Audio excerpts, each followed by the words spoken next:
নাহৰনি medical খেলপথাৰলৈ তিনিদিনিখাৰবে নাট প্ৰদৰ্শন কৰিবলৈ আমন্ত্ৰণ জনোৱা হৈছিল অসমৰ ভাগমান জগতৰ এখন আগশাৰী নাট্য দল আবাহন থিয়েটাৰ আৰু আবাহন থিয়েটাৰ আজি আহি তৃতীয় তথা বিদায় নিশাত ভৰি দিছে। আজি তৃতীয় নিশাৰ প্ৰথম দৰ্শনী প্ৰাক মুহূৰ্তত আমাৰ থিয়েটাৰ পৰিচালনা সমিতিৰ তৰফৰ পৰা আবাহন থিয়েটাৰ স্বনামধন্য অভিনেতা বৃন্দক আমি পলম নকৰি আমাৰ সম্ভাষণ অনুষ্ঠানলৈ আগবাঢ়িব বিচাৰিছোঁ। আমি বাইদেউক প্ৰথমে এখনি ফুলাম গামোচাৰে সম্ভাষণ জনাব বিচাৰিছোঁ। তেখেতক সম্ভাষণ জনাব উদযাপন সমিতিৰ সন্মানীয় সভাপতি শ্ৰীযুত গৌতম কোঁৱৰ ডাঙৰীয়ে। আমি গৌতম কোঁৱৰ ককাইদেউক বাইদেউক এখনি ফুলাম গামোচাৰে সম্ভাষণ জনাব অনুৰোধ জনাইছোঁ। ইয়াৰ পিছতে আমি বাইদেউক এখনি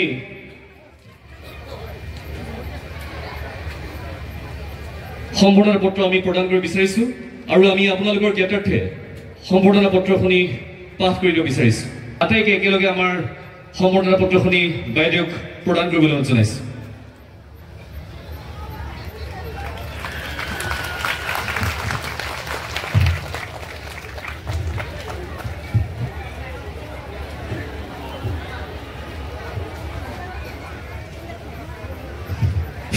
ইয়াৰ পিছতে আমাৰ থিয়েটাৰ পৰিচালনা সমিতিৰ তৰফৰ পৰা সম্ভাষণ জনাব বিচাৰিছোঁ আবাহন থিয়েটাৰৰ সন্মানীয় সম্পাদক শ্ৰীযুত প্ৰভাত ৰয় ডাঙৰীয়া।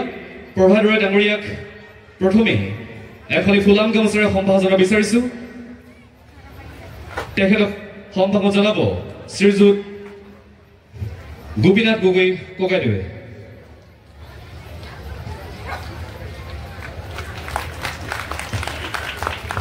বক্তব্য ৰাখিবলৈ আমি অনুৰোধ জনাম। ধন্যবাদ বৃহত্তৰ নাহৰনিবাসী ৰাইজ।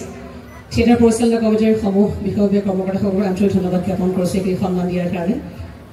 যোৱা দুটা নিশাত আপোনালোকৰ অভূতপূৰ্ব সঁহাৰি, তাৰ কাৰণে আবাহনৰ পৰিয়ালৰ তৰফৰ পৰা প্ৰতিগৰাকী নমস্য দৰ্শকক আমি আন্তৰিক কৃতজ্ঞতা জ্ঞাপন কৰিছোঁ। আজি এখন সুন্দৰ নাটক আছে লেডি মেকবেথ, অলপ পৃথক এখন নাটক, যাৰ কাৰণে সঞ্জীৱ আৰু বক্সি আপোনালোকৰ মাজলৈ আহিব নোৱাৰিলে। এতিয়া স্কটলেণ্ডৰ ৰজাৰ বেশত তেওঁলোক আছে। অলপ পিছতে মই গৈ সেই বেশ ল'বগৈ লাগিব। যি কি নহওক দীঘলীয়া কথাকৈ আপোনালোকক আমনি নকৰোঁ, পলমো হৈছে। আহক এখন সুন্দৰ নাটক ৰৈ আছে আপোনালোকৰ মাজলৈ। মই পুনৰবাৰ আটাইকে ধন্যবাদ জ্ঞাপন কৰিছোঁ, আপোনালোকক ধন্যবাদ জ্ঞাপন কৰিছোঁ। ধন্যবাদ।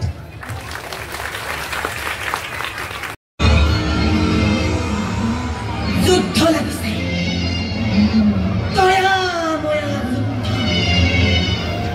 এই যুদ্ধত জিকিব ৰজা ডাংকানৰ সাহসী সেনাবাহিনী, কিন্তু স্কটলেণ্ড জিকিব জানো এই দেশখন? কোনে লিখিব এই দেশৰ ভৱিষ্যতৰ পূৰ্বাভাস? কোনে আঁকিব স্কটলেণ্ডৰ ভৱিষ্যতৰ চিত্ৰ? মেকবেথ নে লেডি মেকবেথ?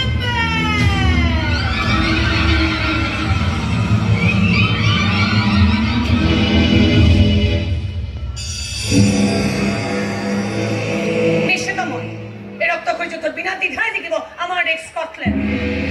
মোৰ স্বামীৰ বীৰত্বৰ ওচৰত নৱশীৰ হ'বই লাগিব। নৰৱেৰ শত্ৰু সেনা আৰু স্কটলেণ্ডৰ বিশ্বাসঘাতক হ'ব। কিন্তু যুদ্ধ জয়ৰ পৰা লাভান্বিত হ'ব কোন? মোৰ স্বামী মেকবেথ নে স্কটলেণ্ডৰ ৰজা ডাংকান? ৰজা এটা মাত্ৰ শব্দ যে কঠিন শিকলিৰে বান্ধি ৰাখিছে মেকবেথৰ দৰে বীৰ যোদ্ধাৰ শৌৰ্য বীৰ্য সকলো। এধাম যিমানেই নোপোৱাক কিয় মোৰ স্বামী কেতিয়াও ৰজা হ'ব নোৱাৰে, ৰাজপুত ধাৰ্য কৰিব নোৱাৰে। সমস্ত ৰাজকীয় গুণ গৰিমাৰে গৌৰৱান্বিত হৈ থকাৰ পাছতো মোৰ স্বামী এজন সাধাৰণ কেনেদৰে হৈ থাকি যাব মোৰ একটো জীৱন। কিন্তু কিয়? এই কিয়ৰ উত্তৰ মোক লাগিবই। অপাৰ ক্ষমতাৰ মোক লাগিব। ক্ষমতাৰ বিষাক্ত শব্দাল গাত মেৰিয়াই মেৰিয়াই মই চিঞৰিব। I am the Queen of Scotland. মই স্কটলেণ্ডৰ মহাৰাণী।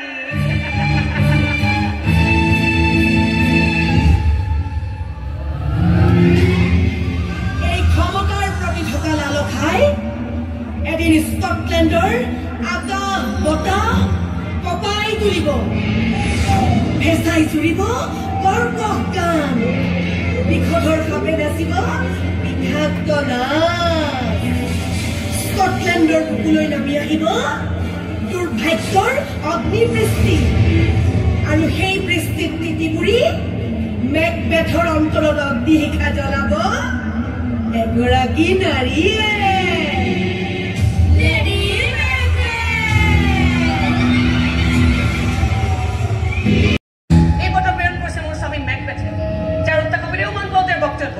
গতিকে তেওঁৰ লিখা পত্ৰ ইমান বেছি বিষদ বৰ্ণনাৰ কোনো প্ৰয়োজন নাই। তুমি যাব পৰা আছে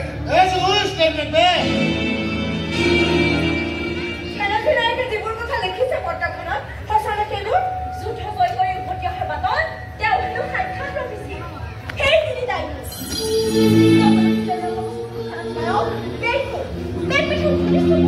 সেই দানী তিনিজনে কি কোৱা বুলি লিখিছে পত্ৰত? লিখিছে যে দানী তিনিজনীয়ে আপোনাৰ স্বামী খেল পাউডাৰ মানে সৰ্বোচ্চ খেলাধী নায়কৰ পদবী পাব বুলি কৈছে।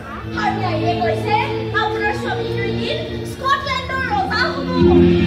এই দানী পুতলিবোৰৰ কথা বিশ্বাস কৰিব নোৱাৰি নহয়। হ'লেও তেওঁ ঠিকেই কৈছে। পেটৰ ৰজা হ'ব বনাই পেটৰ পাছত তেওঁ গোটেইটো ৰজা হ'ব বুলি কৈছে। দানী ভৱিষ্যতবাণী কৰকে বা নকৰকে স্কটলেণ্ডৰ ৰাজসিংহাসনত এদিন নহ'লে এদিন কিন্তু মোৰ স্বামীয়ে ৰাজত্ব কৰিব। সম্ভৱ হ'বই লাগিব, সম্ভৱ কৰিবই লাগিব। ক্ষমতাৰ প্ৰতিটোৰে সত্যমিত্ৰ বুলি কোনো কথা নাই, যদি কৈ অসম্ভৱ বুলিও কোনো শব্দ নাই। যদি কৈ যে সাহস থাকে, মনত লোভ থাকে, মগজুত বুদ্ধি থাকে আৰু চকুত লক্ষ্য থাকে, তেনে ক্ষমতা আহি এদিন নহ'লে এদিন তোমাৰ হাতৰ মুঠিতটো বন্দী হ'বলৈ বাধ্য। নহয় মেকবেথৰ অধিকাৰ। প্ৰবল প্ৰতাপে দুঃসাহসী যুদ্ধ হোৱাৰ পাছত বছৰ বছৰ ধৰি মেকবেথক বৃত্তৰাচৰণ কৰিছে সেইখন ৰাজসিংহাসনে। এতিয়া সেইখন মোক লাগে। তাত বহি কঠোৰ কঠোৰ নিৰ্দেশ জাৰি কৰাৰ দৰে অপাৰ ক্ষমতাৰে বলিয়ান কৰিব খোজো মই মোৰ স্বামী। তুমি যদি কি কৈছা ৰোধ, যিয়ে মোৰ সপোন, বা বহুতে ক'ব পাৰে যিয়ে মোৰ লালসা, কিন্তু মই কওঁ যোগ্যজনক যোগ্য আসনত বহুৱাই ৰাজকাৰ্য পৰিচালনাৰ ক্ষমতা অৰ্পণ কৰা যিকোনো এখন দেশৰে প্ৰাথমিক কৰ্তব্য। আৰু যদি স্কটলেণ্ডবাসীয়ে সেই কৰ্তব্য পালন নকৰে তেন্তে কৰ্তব্য চাতুৰ্যলৈ সলনি হ'বলৈ বাধ্য। চল চাতুৰে হ'লেও স্কটলেণ্ডক দিবই লাগিব এজন উপযুক্ত ৰজা, যাৰ নাম কিং মেকবেথ। ডানকান দেশৰ বৰ্তমান আৰু মেকবেথ স্কটলেণ্ডৰ ভৱিষ্যত। আৰু আপুনি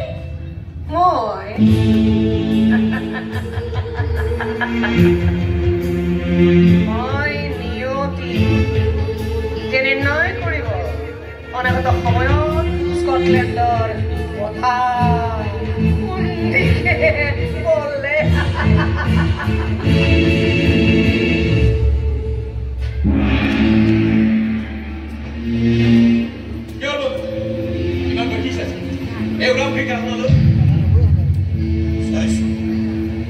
এই বৰ্তমান এখন পৰিত্যক্ত আসন, কিন্তু কোনোবা এজন বহি দিয়াৰ লগে লগে এই আসনখনে হৈ পৰে দেশৰ শাসন।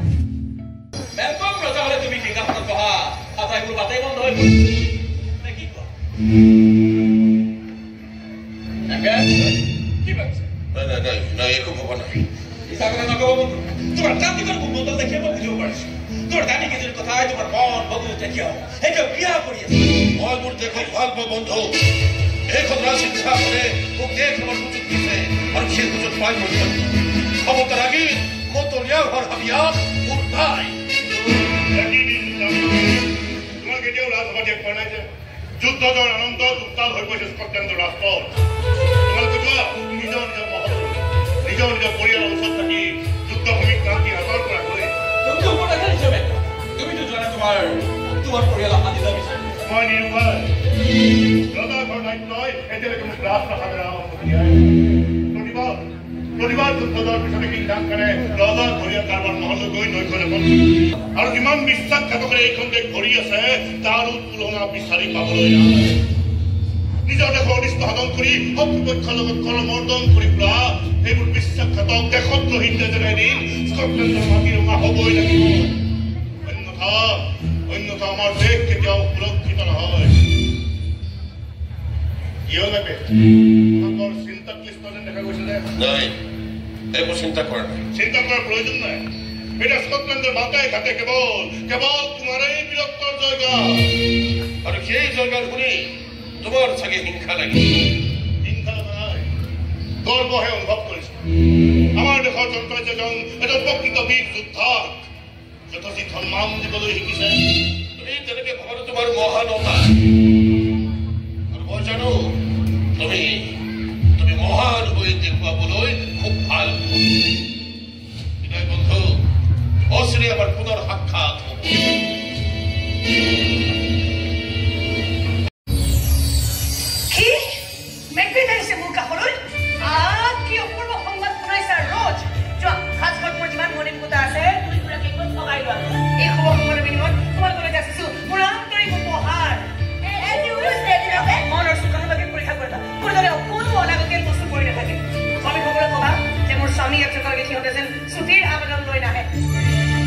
স্কটলেণ্ডৰ বিশাল সামৰিক বাহিনীৰ অন্যতম সেনাধিনায়ক গতিকে সামৰিক শৃংখলা তেওঁ নিজৰ মহলতো বজাই ৰখাটো বিচাৰিব ৰাণীখন কৰ্মসকলক ক'বা যে আজি মই নিজ হাতেৰে মোৰ স্বামীক সুস্বাদু খাদ্য পৰিৱেশন কৰা সিহঁতে যেন বৃথা চেষ্টা কৰিবলৈ নাহে তেওঁলোক যোৱা এতিয়া দীৰ্ঘ বিৰতিৰ পাছত মোৰ স্বামীয়ে মোৰ খাদ্য বিচাৰি আহিব প্ৰতিগৰাকী নাৰীৰ বাবে ইয়াত জীৱনৰ আটাইতকৈ আনন্দময় মুহূৰ্ত এই মুহূৰ্ত মোক অকলে উপভোগ কৰিবলৈ দিয়া যোৱা এতিয়া যোৱা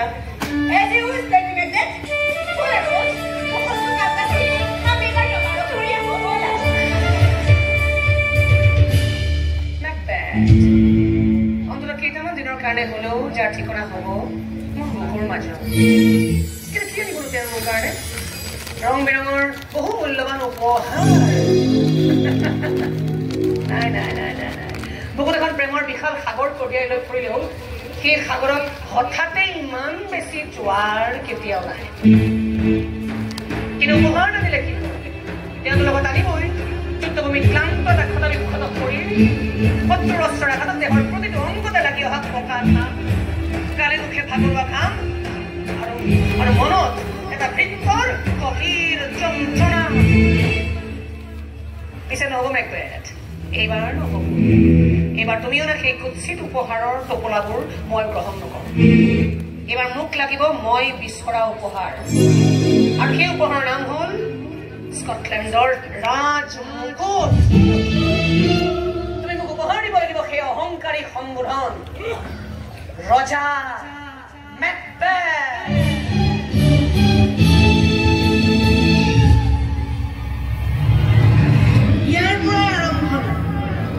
স্কটলেণ্ডৰ এখন নতুন বুৰঞ্জীৰ য'ত কোনো নায়ক নায়িকাৰ প্ৰৱেশ নিষেধ আছে মাথো এহাল খলনায়ক আৰু খলনায়িকাৰ উচ্চাকাংক্ষাৰ ৰক্তাক্ত খেল খেলিবলৈ আৰম্ভ কৰিছে লেডি মেকবেথে জাল পেলাইছে তেওঁৰ স্বামীৰ ওপৰত যিখন জাল আমি এইটো গুঠিছিলো মেকবেথক ৰজা হোৱাৰ সপোন দেখুৱাই